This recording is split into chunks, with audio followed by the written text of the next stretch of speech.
being here tonight. Thank you, Leonidas. Thanks, Marcel. Huge thanks as well for Stefan Klambaneva, who will be our moderator tonight. He has been helping us a lot into putting this together tonight. So massive thanks to you, and thanks as well to our partners, so the IDSA, NYC by Design, Super Ventures, and Hardware Massive. Enjoy the food, enjoy the drink, enjoy the discussion. If you want to have an AR demo as well, we have Noah, Liwei, and Edward who can do that for you. We'll be very pleased to demo the app to you. And with that, great. It's all yours. Well, first of all, again, thank you. When I first approached the Augmented Review team and Charles with this idea, I was like, we have to do something really to help establish the value of augmented reality for designers. And so it made a lot of sense. And when we, when we kick this off, it's great to have the support. So thank you very much. And we'll kick this off officially.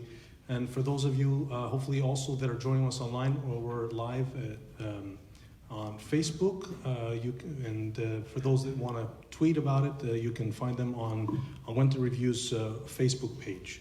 So there's a lot of social media. Use the hashtag Augmented Designer for any things that you might want to post. And just as a reminder, there's also an option for us to ask questions through the app online, neti.com, and we'll be able to, there's a special code that we'll be sharing through that. So I got it. Yeah. There we go. Yep, there you go. It's all good. So yeah, for those that want to download the app and then use that special code, you'll be able to log in and we'll be able to capture those questions and seamlessly to my phone. So with that, let's kick it off. So some introductions. I'm going to pass it along to our fine panelists, but again, what we wanted to bring together is folks that could really give you the latest and greatest of a snapshot of the industry, as well as some real hard use cases for industry-specific examples, given that we are during NYC by Design, so New York Design Week, and we have some great designers here. So with that, I'm going to pass it on to Ori to introduce himself. Ori. Thank you, Stefan. Hi, everybody. My name is Ori Invar. I've been helping build the AR ecosystem for over 12 years now, as an entrepreneur, event organizer, and recently as an investor. Started a company back in 2009 that developed AR games, not so different than Pokemon Go. It was kind of early, as you can imagine, but actually we also developed some hardcore tech that eventually was acquired by Apple and became the foundation for ARKit. So it was nice to see kind of the whole loop closing with that acquisition. But at the same time, back then we felt so lonely developing in AR that we felt like we need to get together. And there was no event for AR at the time, so we started something that is now called AWE, as a small event, quirky event with just a couple hundred people with some great vision and ideas and concepts. And over the years, it became one of the most influential events in this space. Actually, the next event is happening next week in Santa Clara, so if you can still book some flights, I'll be happy to kind of have you use this discount code, which will give you the best discount we have today. But it really became this way for everyone in the AR ecosystem to get together, to partner, to develop ideas, to educate, and it gives energy to everybody that goes there. So that's why we did it for ourselves, and now it's kind of serving the whole industry. So let's move to the next slide. Just a few words about Super Ventures, the fund that we put together a couple of years ago with the focus of investing in early AR startups. So if you want to talk about that, happy to talk about it now or today or anytime. And I'm really kind of excited about this evening because ever since I started my journey in AR, it was all about how do you find the most relevant experiences to develop in AR. And design is still something that I think we all in the industry need to figure out what it really means, because it's a whole new type of experience, a whole new language that we all need to create. So I'm really excited to have you guys here with us today. Excellent, thank you. So, Marcel, take it away. Why don't you introduce yourself to our audience? Okay, hi, I'm Marcel Buerta. I run 10x Beta, a product development firm in the Navy Yard inside New Lab, for those of you who have been there. 10x Beta started on this premise that most of my work was always in beta. It felt like it was never being finished, and it was like 10 projects at a time. So it was kind of like just poking fun of myself. But right now, today, we have two venture funds made typically about 6 product investments a year. We developed about 20 products a year for the last 5-6 years. We do robotics, medtech, consumer tech, connected devices, vertical takeoff aircraft, mobility, you name it. So we're industry agnostic. We use our expertise in digital manufacturing, additive, subtractive, sort of global collaboration, and sort of all our past experience of pain of how to collaborate remotely to do some great work across 5 offices. Right now we have our epicenter for work is out of the New Lab here in New York, but we have teams in San Francisco, Amsterdam, maybe coalescing around Berlin, Cape Town, and Johannesburg. Next week we'll be in the South African office sharing some of our work around manufactured stories for the ad industry with the South African groups, and the following week we're back in New York doing robotics and first responder tech. Great, thank you very much. Next we're going to go to Leonidas. Leonidas, please introduce yourself. Yes, hello everyone. My name is Leonidas Trampukis. I'm a Greek architect living in Europe for the past 13 years. So together with my partner Lenny, we are founders of LOT. It's an architecture office based here in New York and in Athens in Greece. And Object of Common Interest, our design studio. We are not in the industrial design background. We are focused more in more sculptural design. We work with galleries, institutions, museums. We present installations that have to do with space and objects at the same time, merging our 2 backgrounds as architects and designers. What you see is a temporary theater we designed for Design Miami 2 years ago, down in Miami. We work a lot with temporary projects because they give us opportunity to play. And as temporary, then they are dissolved in many different pieces that are actually collaborations with galleries, or they just disappear. And so this sense of temporariness is something that we always like to work with. We recently started experimenting and playing around with AR in our work. Not just in the design part, but also for presentation, and something I would like to speak later in this panel about our experience with that. Excellent. Thank you very much. And last but not least, I'm going to introduce Charles, who already kind of kicked things off already, but tell a little about yourself, Charles. Yeah, sure. So Charles Monroe, co-founder at Augmented Review. Again, we're using augmented reality to streamline the product design process. I've been in the virtual prototyping industry for the last 8 years. I've been working with automotive manufacturers, aircraft manufacturers. We were installing huge virtual reality system, the size of this room maybe. Minimum investment, 6 digits minimum. And then 2 years ago came to market ARKit and AR Core, those 2 frameworks introduced by Apple and Google that basically make any smartphone AR compatible. And this was a kind of trigger event for me. I suddenly understood that we could bring those virtual prototypes to anyone, any designer, any design team. So what you see here is Augmented Review, the applications that we created 1 year ago. This is pretty much what you can see in the experience today. We like to say that we are at the crossroads of 3D, augmented reality, and instant messaging. So if you're a designer, you're working with 3D model, you take your 3D model, you just drag and drop them into the platform, you can view them in AR, and then you can collaborate around. So those little dots that you see are collaboration items that triggers a conversation. It's precisely located, and you can say, change the shape, make this texture evolve, and so on and so forth. So that's for me. Okay, good, excellent. So with sort of introductions, I'll let myself last. So I've been sort of in the space of what we call digital twin since the sort of the mid to late 90s. And as we saw the evolution of this space, we really came to me, it was obvious that we really needed to show the importance of how designers can really take advantage of this new medium. So that's the whole purpose of getting this panel discussion together today. So I come from a background of sort of a hybrid world where engineering and design and business, again, working for powerhouses such as IBM and the PLM provider called Dassault Systems, who's the developer of CAD tools such as SolidWorks and CATIA.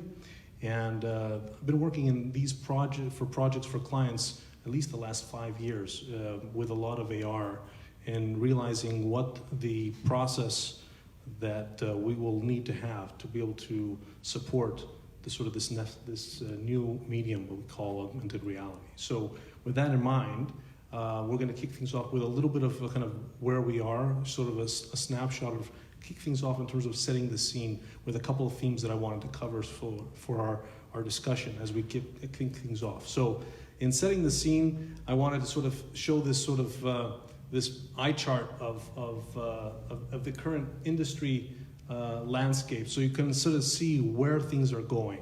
It's been obvious the last couple of years, and Ari, I'm going to ask you to kind of give us your perspective of this as well. But you see this extreme, huge evolution of players in almost every possible place, whether it's hardware developers, software, mobile apps, and the sort of the baseline technology to support all those. As it's evolving extremely quickly, it's changing drastically every quarter. If we look at another one example here, and I had a couple more, but I'm not going to bore you to death. But the point I wanted to make with this is that the numbers are staggering. The amount of users per are estimated to go over. If you put them all together, it's over billions. It's billions of users, and you have probably the latest numbers as we move forward. But the reality here is we wanted to sort of see that the space as a whole here. And that's just AR. I can put up the VR developer side as well. But the other thing that I wanted to highlight is that we are going through this transformation. It is a point, there's an inflection point where you have the maturity of the technology going to a point where we can evolve. And we were just talking about this earlier, where you see this happened in the 60s, where you went from doing things at Hawk into rooms in GM, for example, which is that picture on the far left, which you have a bunch of craftsmen working on stuff on paper. Then you went into the 80s and 90s, where you had the personal computer evolving, where you start to see the evolution of a collaborative product development start to mature a little bit. And now you're going into this new phase where everybody can work remotely, either in VR or AR collaboratively. And what is that going to mean for us? So in order to kind of put that together, I wanted to highlight a couple of interesting things that I thought. The way I look at it here is I break it down into three. Sort of the thing that we see in the mass media, or the apps that are mainly made for consumers, is sort of living your life in this augmented reality space, right? And the other one that we're seeing a lot more of the last 5-6 years is taking this technology that exists, adding a little design, mixing it up, and letting it bake and see what comes out the other side, right? And then finally, the thing that's really interesting for me is this new medium, is once we have the technology ripe enough to be able to support the use cases, being able to design directly and augmented reality. And that's where I'm really interested to hear your perspectives on today. So these are some examples. I'm going to go through them very quickly just so to get your thinking. I want you on the audience to start thinking about the kinds of things that we could be doing. So the traditional made-for-consumer kind of use cases, you have information on the go, you have actionable insights, hopefully taking, like I said here, giving the power back to the consumer or the shopper, going back and shopping in a store, traditional store.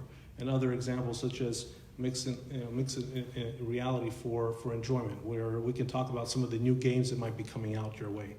The second example that I wanted to share with you is this idea of where we have creative folks like the guys here on my right, who are sort of taking this medium and mixing in some creativity and some design, and what comes out on the other side.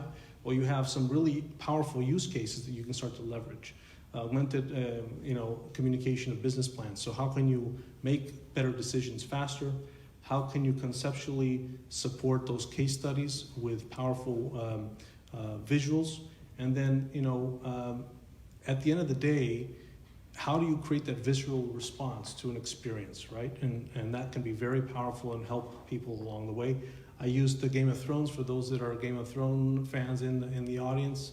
No spoiler alerts in case you want to catch up, but just highlighting the examples of some of those visceral experiences that were created for some of those other experiential marketing events. And last but not least, something to think about as we move forward in this medium is sort of how can we move and how can we make somebody an augmented designer? And that's the examples here where you have sort of what I think about as an industrial designer or designers in general is they're very powerful, they have a very strong empathy, and they have the very strong ability of being able to design in context. And for non-designers, I think this is a tremendous opportunity to use these kinds of tools to help enable that kind of capability that these other non-designers may not have.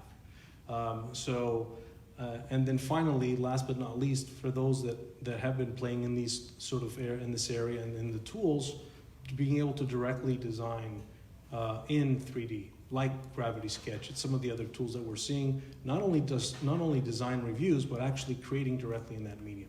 So I'm really excited.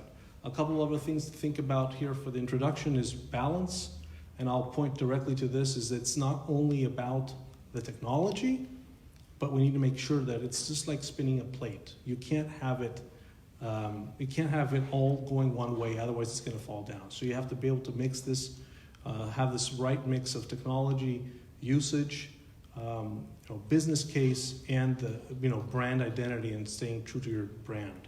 And last, again, it's technology maturity, which we're gonna get to in some of these questions. While it's not about the tech has to work. So that's why we have some startup companies here and some folks that are in the industry that can really help us, give us some pointers along that way. So to kick things off with question number one. Question number one going to Ori. Ori, give us sort of a state of the industry today, please. Sure. So, since I got into AR 12 years ago, we were trying to predict when is it going to really take off. And we always thought, it's like just a couple of years away because it's such an amazing technology. And, when the iPhone was introduced and then Android phones, all of a sudden you had this incredible device with all the ingredients you need for AR. But it took much longer than we all thought. But I think today, in 2019, it really feels like we're heading for exponential growth. And there are some really key market indicators that point to that. One is the tech giants are investing billions of dollars in these technologies. We're talking about Google, Apple, Facebook, Amazon, Lenovo, many other Chinese companies as well. And that's producing not just more, technology and content, but also tools that are enabling people out there, like you said before, that can actually develop AR and VR applications in a much simpler way than when we started. The second point is that enterprises are now completely into it. Some of the surveys that we've seen recently point to over 70% of enterprises that have either started implementing AR and VR or plan to implement it by next year. And there's a lot of FOMO going on here because they see some of their competitors using it. They know that they have to use it, whether they understand how or why or not. The third part is the install base, especially when it comes to AR. With mobile AR, like you said, there's now over 1 billion mobile devices that are AR enabled. And that's an amazing install base. Is it true that they're going to say, DigiCapital saying 2.5 billion by 2023? Does that seem reasonable? Is that the growth curve that you're seeing? So today, there's 1 billion devices, and according to Facebook and some other metrics, there have been about 1 billion people that have experienced AR. So it's true in most cases, maybe it's Pokemon Go and Snap lenses and so on, so not the high-end type of AR, but it's still AR, and it's educating people about this. And the report that we're seeing from these people is that those who tried it really liked it. whether it's for, try before you buy or for other kind of things. And that points to the fact that now the trick is to create experiences for the rest of us, right? For everybody else, so that when you get in, you have something that can really be valuable for your life or your business. The fourth indicator is that investors have poured a record number of dollars into AR and VR startups, nearly $7 billion last year. And that's, again, that's a huge indicator that there's interest from investors, and there's plenty of startups out there that are developing interesting things that could really take this industry forward. So that's kind of not a surprise for me that most analysts predict that this could become a $200 billion industry sometime in the next decade. And that's, it's not where we were 10 years ago, where there were just some really cool ideas and concepts. Now it's real products, real people using it, and all the big companies are behind it. Awesome. Thank you. Thank you for that. That's very interesting. I'm going to go on to Marcel for question number 2 here. And this is it's a kind of general design, but I'm going to say, what is your design process? What is your holistic design process? And we're all in the age of the experience, if you use Joe Pine's quote, or the age of IoT. So how does that impact potentially your design process, Marcel?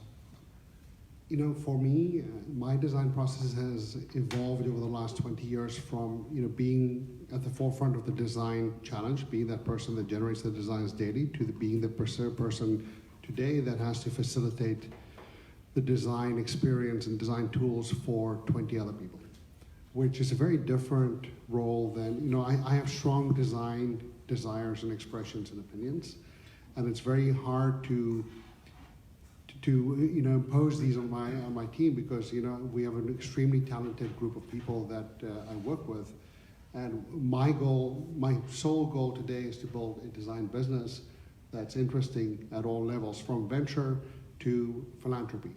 And how do we participate in our local and global ecosystem? How do we collaborate across offices? How do we optimize workflow? All the boring stuff that you don't think when you're 20.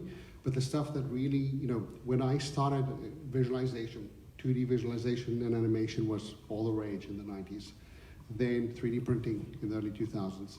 And now it's like, you don't have to 3D print every model, and really you should get over 3D printing. It's awesome, and we use it every day, but it's not the right tool for rapid exploration across boundaries. So we are super interested in how VR and AR workflow will change our design practice over the next 10 years.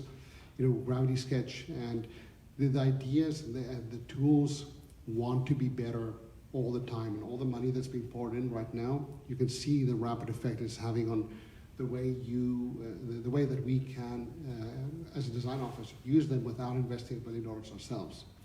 There's also, if anybody went to CES, we're seeing all this investment in television and lens technologies for the VR and AR headsets trickle its way into high resolution headsets that the military and the design office alike can use. So we're super excited about resolution, miniaturization, lightweighting, things that will allow me to use this so that it feels like an extension of myself, so that it replaces, or not replaces, but becomes an alternative to the pencil and paper. Awesome.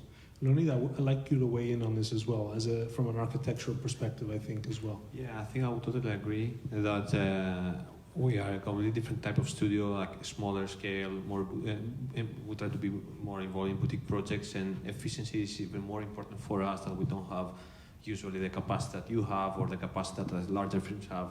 So also, I think the current state in design is that also remote work and cross-disciplinary, cross-boundaries work is even more evident. So for such young firms to be able to be, they don't have the resources to be able to be efficient, as you said, traditional ways of working that with 3D models or with 2D, even 3D printing, that is super great, but I think more and more I see trying to explore AR and VR because of that necessity, and nowadays is more accessible. We used to hear it, we used to listen about, but it's now, even if I listened to it for the past many years, it's now that we have the capacity, young films like ours, to have the capacity to start exploring it. and we're trying to evolve through it and see what it can do for us. So the lower barriers of entry has allowed you to sort of adopt these Exactly, use cases that would be prohibitive in the past. Exactly. Wonderful. Okay. And also it's motivating because you say, okay, it's accessible. It's not only the large and the firms that have the resources can do it. Let's try it and see where it can take us and how we can make things work for us. Excellent. Okay. Thank you. So let's go on to question number 3. So this question is for my friend here, Charles. So take it away. What do you think? So how ready is the technology? I guess we are there. If you look at the design process today, each stage is basically you have applications which are ready to help the designer today. So for instance, at sketching phase, when you start to think about an idea and designing it, I mean, Gravity Sketch, as an example, is a very good, very powerful tool. Then you want to go, I don't know, for design reviews, you work with Rhino 3D, for instance. You can use design reviews tools such as Mindesk VR. You can do in-depth review, provided you have the hardware, the setup, someone to do it. You want to do something instantly, really collaborate, streamline, share the design intent, as Leonidas mentioned, with basically everyone, even people who are not AR and VR ready. This is our sweet spot for augmented review. Further down the road in the product design process, you can think about feasibility and assembly studies, checking whether this part fits together with this other part. You have a great tool named Verify, V-R-I-F-Y, which enables you to do it in VR. It even enables you to record it and to send it to your manufacturer so that you don't have to share hundreds of slides with them, and so on and so forth. So I guess the real question is rather for the designer and the engineers to ask themselves, okay, which tool do I need for each step? Because we often hear at Augmented Review, okay, can you do renderings as well? Can you do assembly feasibility as well? No, we can do something very specific, very job to be done, very vertical. We do it well, and this is the same for the other apps. So the main questions that you have to ask yourself is, okay, which pain am I trying to solve with this AR or VR tool? Excellent. All right, I'd like you to put your AWE hat on for a second here and give us some insights that you've gleaned from your many years at bringing all the best that there is for AR, VR, XR in one place in Santa Clara. In terms of design? Well, in terms of these use cases that I think Charles started off with a little bit. So some of the examples that you might be able to also share. I mean, when it comes to use cases, we've seen tremendous growth in the enterprise. First, starting in 2012, 2013, 2014. And there it was mostly around improving logistics processes, about remote expert assistance, about improving safety and security and things like that. But when you think more about kind of in terms of the design context and consumers, the mainstream, I think beyond entertainment, which I think most of us have tried, the face filters and so on. There's the biggest use case right now is probably in e-commerce. Try before you buy. So you want to buy a sofa, you can see how it looks in your living room. Or you want to buy glasses, you can see how it looks on your face. Or even earrings. And now, just this year, some amazing applications came out that allows you to see how a new color will look on your head before you actually put it on. And that's super valuable for users. I tried it myself, and I have to say, even without any hair, it works great. So these things really have improved from a technology perspective and are becoming very useful. Another thing is what I like to call, will it fit? So you have something and you want to kind of measure it, you don't have a measuring tape, or you're not sure about the measurements. You can use AR to see how it will work. So for example, you want to make sure that your suitcase can be acceptable as a carry-on. Just point a kayak app or a Lufthansa app to it, and it immediately tells you if it kind of fits in that size. And then you can imagine how you can start measuring things in your life in a very quick way. You just point your smartphone to it and it gives you the answer immediately. And finally, I think maybe the number one use case that soon we're all going to use is navigation. Google Maps has already introduced AR-based navigation to on their Pixel phone, which some people are using, I guess. And soon it's going to be available to everyone on smartphones. And I think that will be a game changer, because then everyone will use augmented reality on a daily basis, and it will probably become the #1 use case. Great.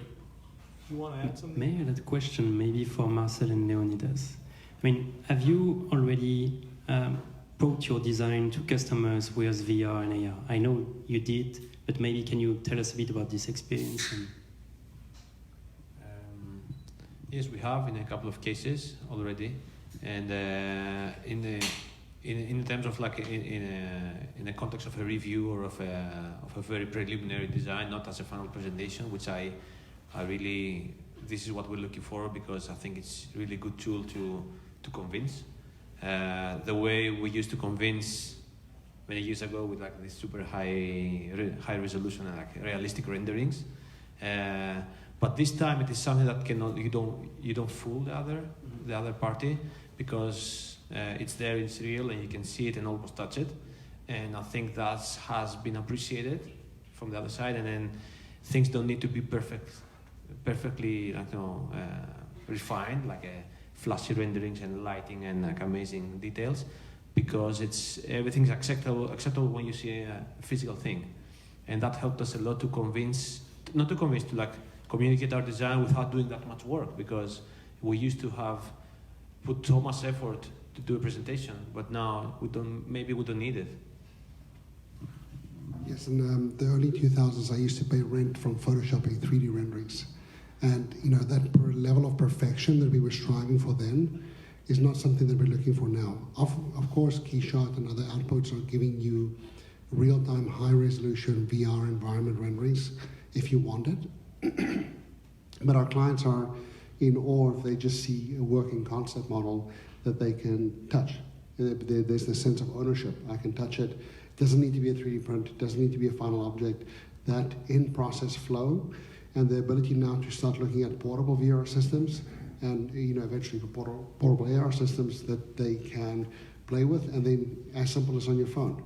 We have, when I first reviewed Augmented Review, it was basically, I was like, this is great because I can send a file. I was most interested about workflow and markup, but also the client interactions. Like, they are excited about trying the new tool because to them, it's the first time they engage with this hardware. Very few of them are on top of that level of technology integration when it comes to the design process. It's their first time. They're super inspired, and no matter how simple it is. That will change where it becomes the norm, just like 3D printing became the norm. But right now what we're doing is we're changing our entire office infrastructure to allow us to experiment with different technologies, different design review technologies and design workflow technologies for the next 5 years, because we don't know what is going to be needed to drive these systems. So everything from the portable handset to the full server rack, we have accommodated for the entire array of hardware investment. So by effectively turning the office into this hard swappable server rack. Great. So that's actually a perfect lead into the next question. I'm going to sort of set this up by saying, having the opportunity to see a lot of design houses, both architectural and industrial design, product development, and their AR sort of workshops, let's say. I've seen a lot of that technology that's everybody uses a little bit differently, have their own use cases. But for those that are wanting to jump into things, what are some of the key takeaways for companies that that designers wanting to dive into this? How can they get involved in it? For us, it's very much still in the early stage of experimentation. I feel this with technologies changing so quickly, you're always going to be in the early stage of whatever the next version is. So for us, I don't want to get to too far ahead where you buy all the latest tech and then you're stuck with this old technology within 18 months. But we reinvest a certain amount of budget every month or every quarter in exploring these new technologies, whether they're 3D printing or robotics or sensing or AR, VR equipment. So I think committing to reinvesting in your education and experimentation in this space is what's going to drive success in this space. and figuring out what tech fits with your workflow, because it's not a one-size-fits-all solution. There are too many players and too many interesting things happening simultaneously. Sure. So Leonida, I kind of want to jump on what Marcel said a little bit earlier about there used to be a time when we did a lot of that high-end renderings, and now we have this opportunity in this new medium. It's almost like less is more. Do you find that in the architectural clients sometimes? I think it's really important. Architectural clients are a bit harder to work with because they tend to be a bit towards a more conservative mentality. I think the design world is moving faster. And the clients that have to do with design are easily trained or have been more exposed to this kind of new technologies. So I think in terms of architecture,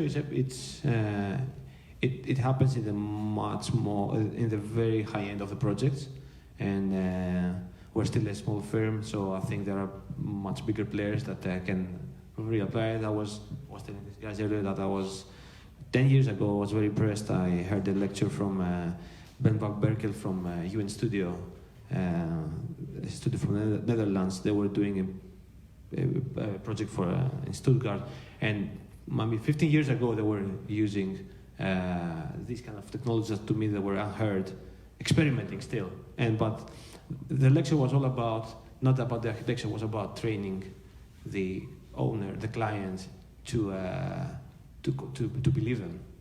So that's the hardest thing. No matter, even with for using the technologies or for convincing design in architecture, the most hard thing is to train someone else to be a bit more forward thinking.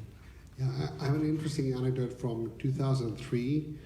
I was designing a church, a Catholic church, and I was supposed to show a sun path animation so that at a certain date the sun hit the baptismal font in this church. It was my last church. But I showed this successfully after about a morning's work, and then they made me I was very young at this stage. They made me spend more than a week to build a physical paper model to verify that I wasn't lying about the coordinates of the sun. This was like basic 3D Studio Max stuff in 2003. But it was just, I couldn't even train my own boss to believe me, to use the tool properly. So it's hard. Wow. Yeah. Great.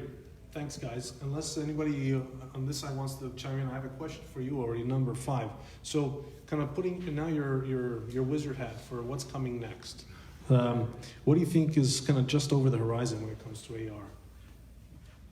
So, there's a lot that we can still do and improve on the technology side, but I would actually argue that this is the time for creators, for designers, for people that build content to shine.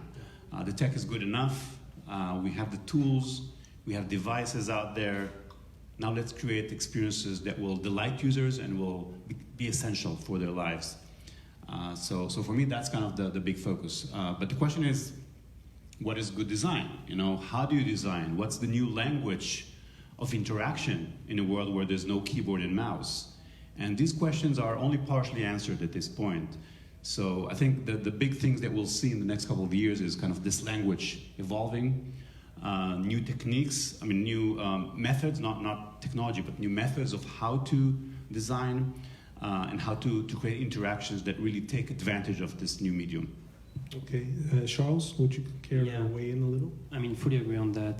Definitely, we some kind have to invent a new keyboard to help people basically design in AR or VR and grab this shape, make it bigger, make it evolve. So this is still in the way, I would say. So it's a whole new language. So we should develop it. Yes, it's up to us. That's really, and just as a just as a sidebar, one of the conversations that I can share with from my discussions and projects with hardware developers like MetaVision is there is a need for a whole new user experience. We can't go back to, as I said in my early kickoff, it's not about it's about getting rid of the metaphor. We can't use another keyboard or a mouse to interpret things on X, Y, Z in something that's directly 3D in your mind. You should be able to go and use your hands naturally to develop the design directly in 3D. as it should be, without and eliminating all those interpretations and interpolations that take place today. Because we're still doing it. Once when we're reviewing, I'm sure you're doing it, when we're reviewing things with our colleagues or with anyone, you still do the gestures. The gestures are there, it's just that they don't do anything. Well, you're Greek, so it's already there.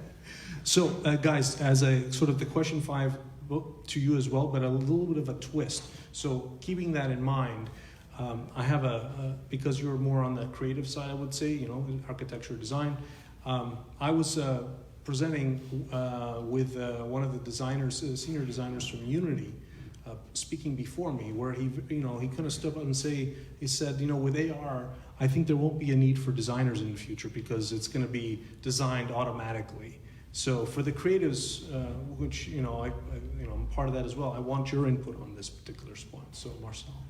I think with every wave of new technology from the first Ford motor car, that statement has been made. There's no need for designers because we've optimized this part of industry so much that no one has to rethink it.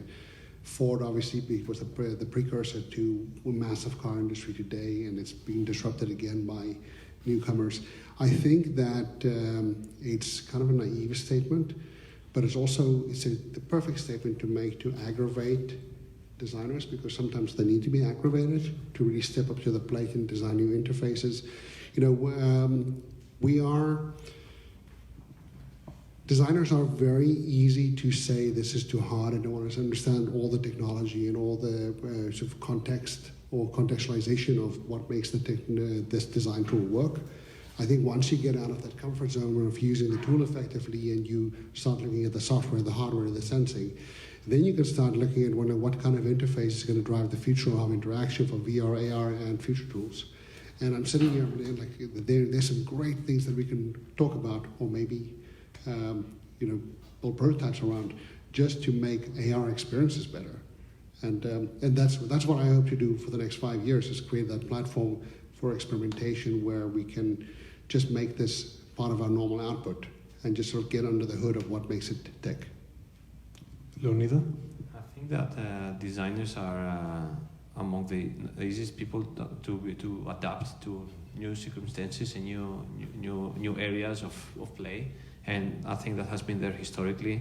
We have this expression in Greek: whatever your rock, your lift, you'll find a designer out. So I really think that's behind every great project there is a great designer. And so designers evolve, and the way technology evolves, designers will find a way to use that technology to do something new. And I think they're open-minded enough to maybe somebody studies interior design or architecture, but ends up doing startup or doing whatever else. And that's, I think design thinking doesn't go away. And I think that's why they're useful in all these explorations of new applications and companies that acquire companies. And as you said, it's the time of designers to try to play around and see what they can come up with. Many times they don't get all the credit, many times they get all the credit, but they keep doing it. Great. Well, thank you for that. We're going to kind of open it up to the audience over the next couple of minutes. So one of the things that I have to do as you get started, if you have any questions, you can use the website, like I mentioned, and I'll get them directly to my phone. In addition, I want to ask you guys a couple of questions. How many people in the audience feel like they have a pretty good grasp on augmented reality? Show of hands. Just a couple. Okay. Sort of. Okay. So about half the audience. And let me ask you this: have you ever played Pokemon Go? Show of hands. So the rest of the folks that didn't put their hands up, you did now. So it looks like actually you're better, or you're more familiar than you actually knew about it. So I wanted to sort of get that started, so underway. There is some news that the new Harry Potter augmented reality app is just about to be released, I heard. I don't know, maybe you can confirm that or deny it. So any questions from the audience? I wanted to sort of ask if we have any. You want to use the app or not? We could just go directly to the old-fashioned one in the back there, sir. I'm just curious to know, in what ways do you think the smartphone is an ideal platform, but also not an ideal platform for AR experiences or interactions? happy to take that. I think it's a stepping stone really towards where we all want to go.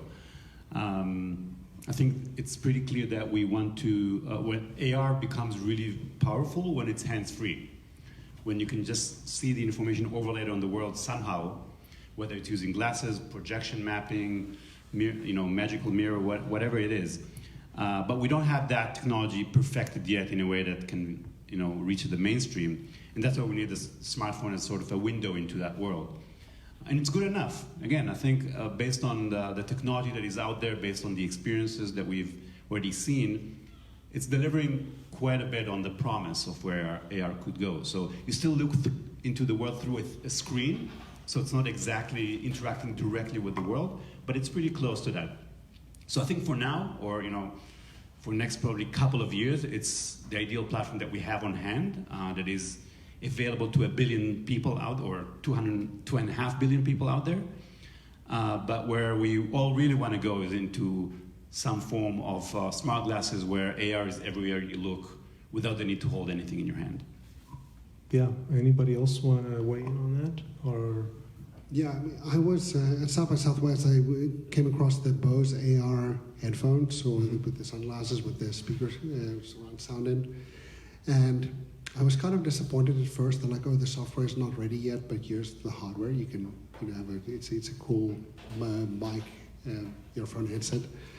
But the quality was so good to just start imagining what it could be if there was like a visual interaction with the sound interaction for this immersive hands-free experience on top of your layered world, because there's nothing that annoys me more than having a phone stuck in front of your face, right? But it is the right first step. And I think, Google Glass went far to they did a lot of things right to show us what the future could be. They may have just been 10, 20 years too early.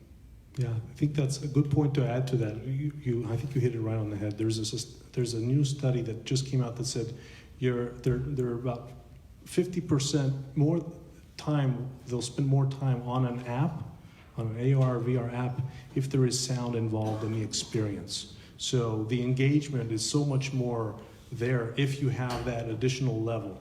And one other point of information and interest for those that want to, there's 2 pop-up stores that were in the city that are still down in Soho that you should check out. There's a Bose and there's, I think, Bang & Olufsen. So if you haven't been downtown to Soho, there's 2 augmented reality, but on the sound side, that you guys can explore. And we had a question in the front. Yeah, so I kind of want to return to question 5, and this is a general question for the panel, but you mentioned, Stefan, if I can quote you, this eliminate the metaphor.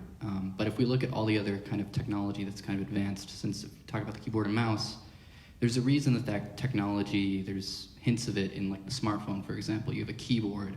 Do you really feel that it'll be so simple to just kind of do away with all of these best practices of design and interaction that we've had for the past however many years and just shift to this 3D interface?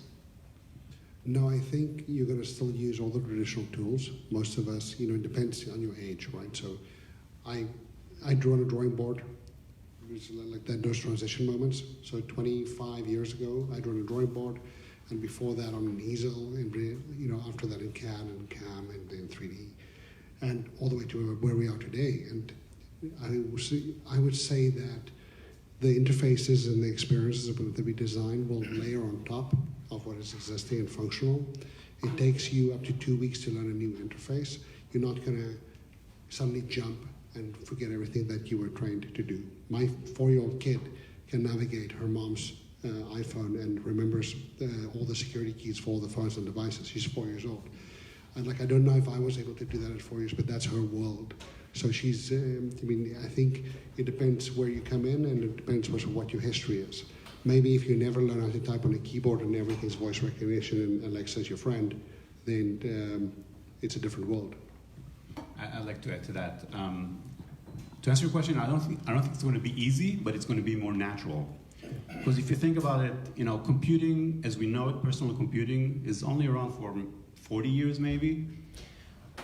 And before that, for 1 million years, humans interacted in a completely different way with the world, with each other, communicated in a more natural way, kind of like spatial computing is promising. So I think it's going to be, at some point in the future, we'll look back at those the last 40 years and we'll think it was really an awkward phase in humanity where we used those keyboards and two-dimensional screens, and we kind of interacted in a way that is not really the way our brains are wired, right? I mean, the way we interact is by moving in a space, and when you move your head, things move accordingly. And that's not happening on a 2D screen that we have experienced in the past 30 or 40 years. So the transition back to a more natural phase is going to be hard, but I think it's inevitable, and eventually it will be the most natural way that we interact with computing. Guys, before I weigh in, did you guys any comments? No, I totally agree with that. I think it's actually easy to change because we've been having like a phone on our hands for the past 10 years maximum, and then what is 10 years? Nothing. Right? Yeah. I'm going to use an example from one of my idols in this space is Don Norman. For those that design of everyday things or the invisible computer. So if you haven't read any of those books, I would suggest you look them up because he really has that ability to showcase the reason why what you're saying is so important. So in one of my talks about AR, I used the 500 years of Da Vinci, just celebrated about a month ago, to make this point. He's considered probably, I use him, I coin him as one of the first hybrid designers because he did everything, right? And he used left brain and right brain. He was a surgeon and did anatomy and also did beautiful art. So and sculpture and everything. So he used his hands. He didn't have these tools that we created the last 40, 50 years. So our brain, like you said, is hardwired to do this sort of thing, and it comes natural. How does our 7-month-old or a 1-year-old use a mobile phone like an Apple without having to learn anything? They can't read, right? It just comes naturally, and that is very difficult to be able to do properly.